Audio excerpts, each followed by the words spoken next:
Shalom Lakem, Carl Yeshua. How's your peace, Israel? Welcome back to another video. And we're dealing with the topic at hand, which is the new heaven and the new earth. Okay? And I haven't got all the best resources with me. Look, if you can see, this is a Bible right here. The actual covers have actually come off. It's just these are paperback. So I'm actually going to deal with this. I got other books, but there's somewhere else that just, when you operate in the spirit, you'll be surprised. Sometimes just once you got seated, you don't really want to be doing anything too out of the ordinary. You just want everything to be smooth sailing. So we're going to come out. This is the King James version. We're going to come out of the book of Revelation. Okay, the topic is the new heaven and the new earth. We're reading out of chapter 21. Okay, and we're going to read it from verse 1. It reads on this wise. It says, "And I saw a new heaven and a new earth, for the first heaven and the first earth were passed away, and there was no more sea. I, John, saw the holy city, New Jerusalem, coming down from God out of heaven, prepared as a bride adorned for her husband. And I heard a great voice out of heaven, saying, Behold, the tabernacle of God is with men, and he will dwell with them, and they shall be his people, and God himself shall be with them and be their God. And God shall wipe away all the tears from their eyes, and there shall be no more death, neither sorrow nor crying, neither shall there be any more pain, for the former things are passed away. And he that sat upon the throne said, Behold, I make all things new. And he said unto me, Write, for these words are true and faithful." Okay?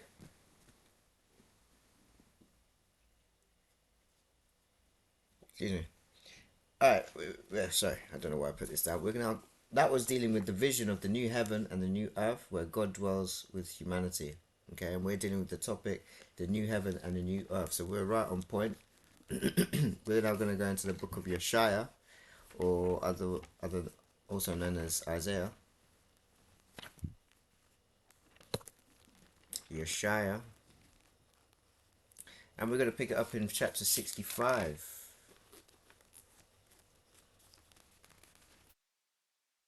Okay? And we're going to read from verse 17. And it reads, and it says, For behold, I create a new heavens and a new earth, and the former shall not be remembered, nor come into mind. But ye glad and rejoice forever in that which I create. For behold, I create Jerusalem a rejoicing, and her people a joy. And I rejoice in Jerusalem, and joy in my people. And the voice of weeping shall be no more heard in her, nor the voice of crying. There shall be no more thence an infant of days, nor an old man that hath not filled his days. For the child shall die 100 years old, but the sinner being 100 years old shall be accursed. And they shall build houses and inhabit them, and they shall plant vineyards and eat the fruit of them. They shall not build and another inhabit, they shall not plant and another eat. For as the days of a tree are the days of my people and mine elect, and my elect shall long enjoy the work of their hands. They shall not labor in vain, nor bring forth the trouble, for they are the seed of the blessed of the Lord, and their offspring with them. And it shall come to pass that before they call, I will answer, and while they are yet speaking, I will hear. The wolf and the lamb shall feed together, and the lion shall eat straw like the bullock, and dust shall be the serpent's meat, and they shall not hurt nor destroy in all my holy mountain, saith the Lord. Okay, that's dealing with the promise of a new creation after the final judgment. Oh no, sorry, that's dealing with the promise of a new creation and a new heaven and a new earth. Okay, and the topic is dealing with the new heaven and new earth. We're going to come out of the Pseudepigrapha. Okay, and we're going to be dealing with First Enoch. Okay, First Enoch, and we're going to come out of chapter 91.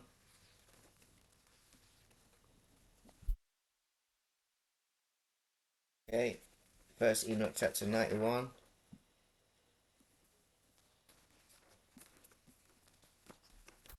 And and we're going to pick it up in verse.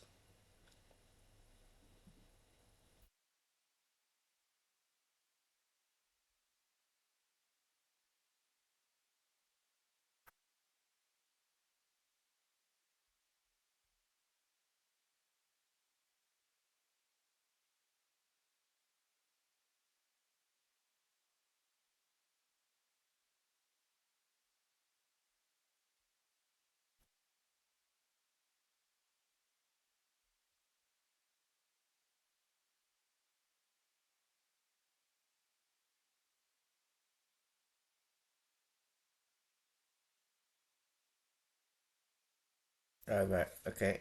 And we're going to read from verse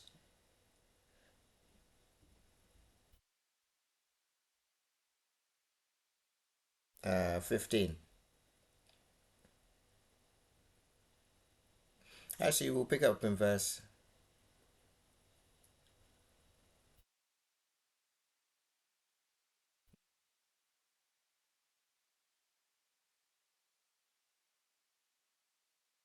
That's difficult to read without having to go into.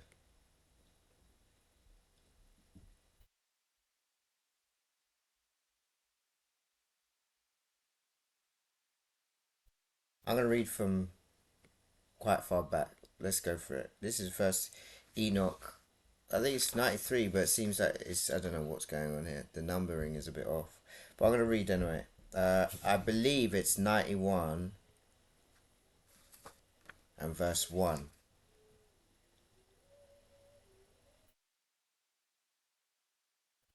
But it could also be 93 in verse 1. And the reader says, And after Enoch both gave and began to recount from the books, and Enoch said, Concerning the children of the righteous, and concerning the elect of the world, and concerning the plant of righteousness, I will speak these things.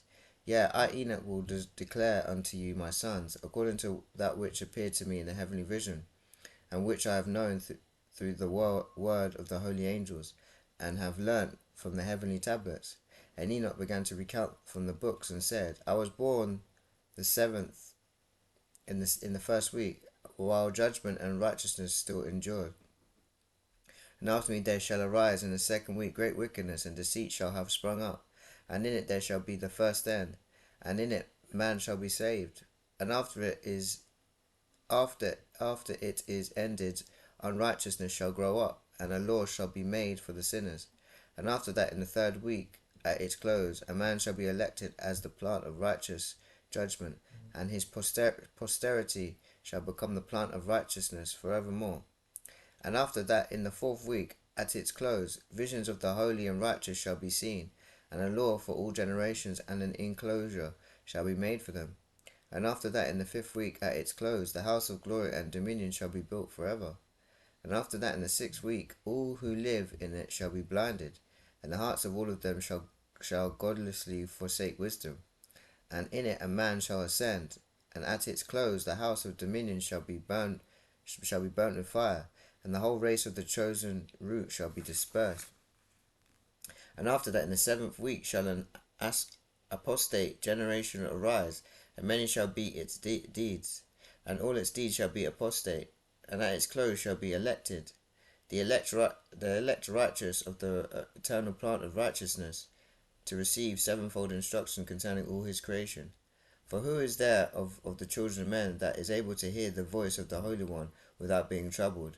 And who can think his thoughts? And who is there that can behold all the works of heaven? And how should there be one who could behold the heaven? And who is there that could understand the things of heaven, and see a soul or a spirit, and could tell thereof, or ascend, and see all their ends, and think them, or do like them? And who is there of all men that could know that all their ends, and think them, or do like them? And who is there of all men that could know what all their ends, and think them, or do like them? And who is there of all men who could know that? Sorry, I repeated. And who is there of all men that could know what is the breadth and length of the earth, and to whom has been shown the measure of all of them? Or is there anyone who could discern the length of the heaven, and how great it is in height, upon what it is founded? And how great is the number of the stars, and where all the luminaries rest. And after that there shall be another, the eighth week, that of the righteous. A sword shall be given to it, and that a righteous judgment may be executed on the oppressors, and sinners shall be delivered into the hands of the righteous. And at its close they shall acquire houses through their righteousness, and the house shall be built by the for the great King in glory forevermore. And all mankind shall look to the path of uprightness. And after that, in the ninth week, the righteous judgment shall be revealed to the whole world, and all the works of the godless shall vanish from all the earth, and the world shall be written down for destruction. And after this, in the tenth week, in the seventh part, there shall be the great eternal judgment, in which he will execute vengeance amongst the angels. And the first heaven shall depart and pass away, and a new heaven shall appear, and all the powers of heaven shall be given sevenfold light. And after that there will be many weeks without number forever, and all shall be in goodness and righteousness, and sin shall no more be mentioned forever. Okay? That was dealing with a vision of the new creation after the final judgment, and we're dealing with the new heaven and the new earth. Okay, we're going to now segue into the book of Baruch, second Baruch to be specific, and we're going to be in chapter 32.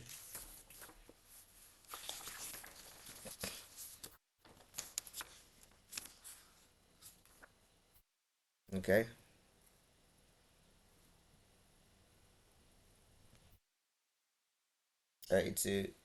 verse 1, and we're going to pick up in verse 1. It says, "But as for you, if you prepare your heart so as to sow in them the fruits of the law, it shall protect you in that time in which the mighty one is to shake the whole creation, because after a little time the building of Zion will be shaken in order that it may be built again, but the but that building will not remain, but will again after a time be rooted out, and will remain desolate until the time. And after it must be renewed in glory and perfected forevermore. Therefore we should not be distressed so much over the evils which is now come, as over that which is still to be. For there will be a greater trial than these true tribulations, when the mighty one will renew his creation. And now do not draw near to me for a few days, nor seek me till I come to you. And it came to pass, when I spoken to them all these words, that I Baruch went away. And when the people saw me setting out, they lifted up their voice and lamented, and said, Whither departest thou from us, Baruch, and forsake us, a father who forsakes his orphan children and departs from them? Okay, that was dealing with the new world where righteousness will dwell. Okay, and now we're gonna segue into the book of Fourth Ezra.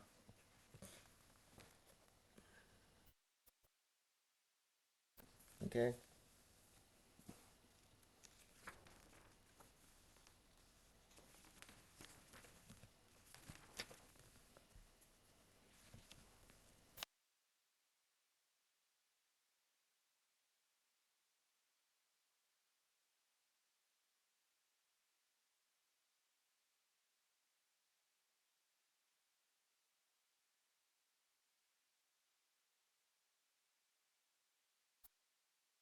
Fourth Ezra should be chapter 7. For some reason I don't know where I've missed the 7. There it is. Chapter 7.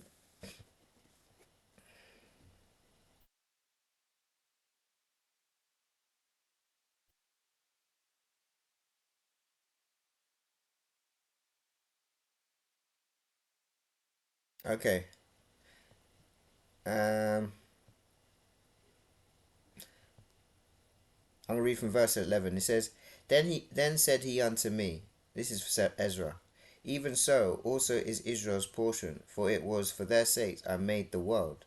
But when Adam transgressed my statutes, then what that which he had made was judged, and then the ways of this world became narrow and sorrowful and painful, and full of perils, coupled with great toils. But the ways of the future world are broad and safe, and yield the fruit of immortality.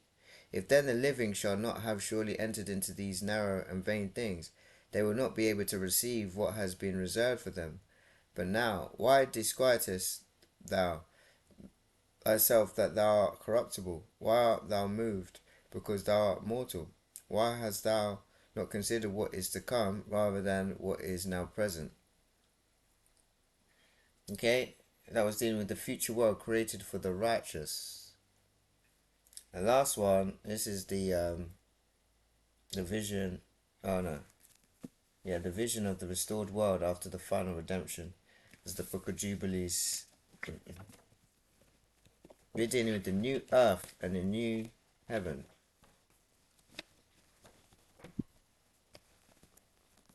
Okay, Book of Jubilees, chapter 1,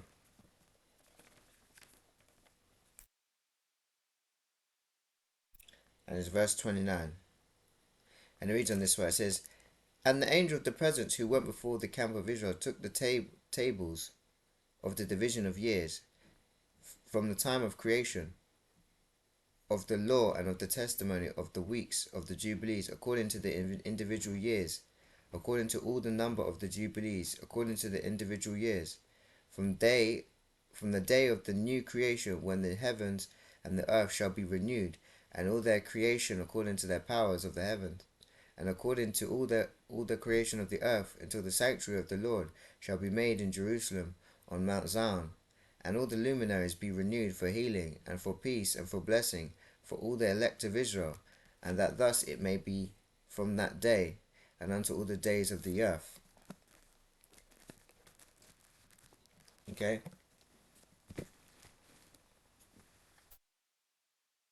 That was the vision of the restored world after the final redemption. And we were dealing with the new heaven and the new earth. So I only hope the reader and listen to this word will be blessed by this. May Yahweh bless you. May Yahweh keep you. May Yahweh cause his face to shine upon you. May Yahweh be gracious to you. May Yahweh lift up his countenance upon you. And may Yahweh grant you everlasting peace in Yeshua. Messiah's name I pray. Selah.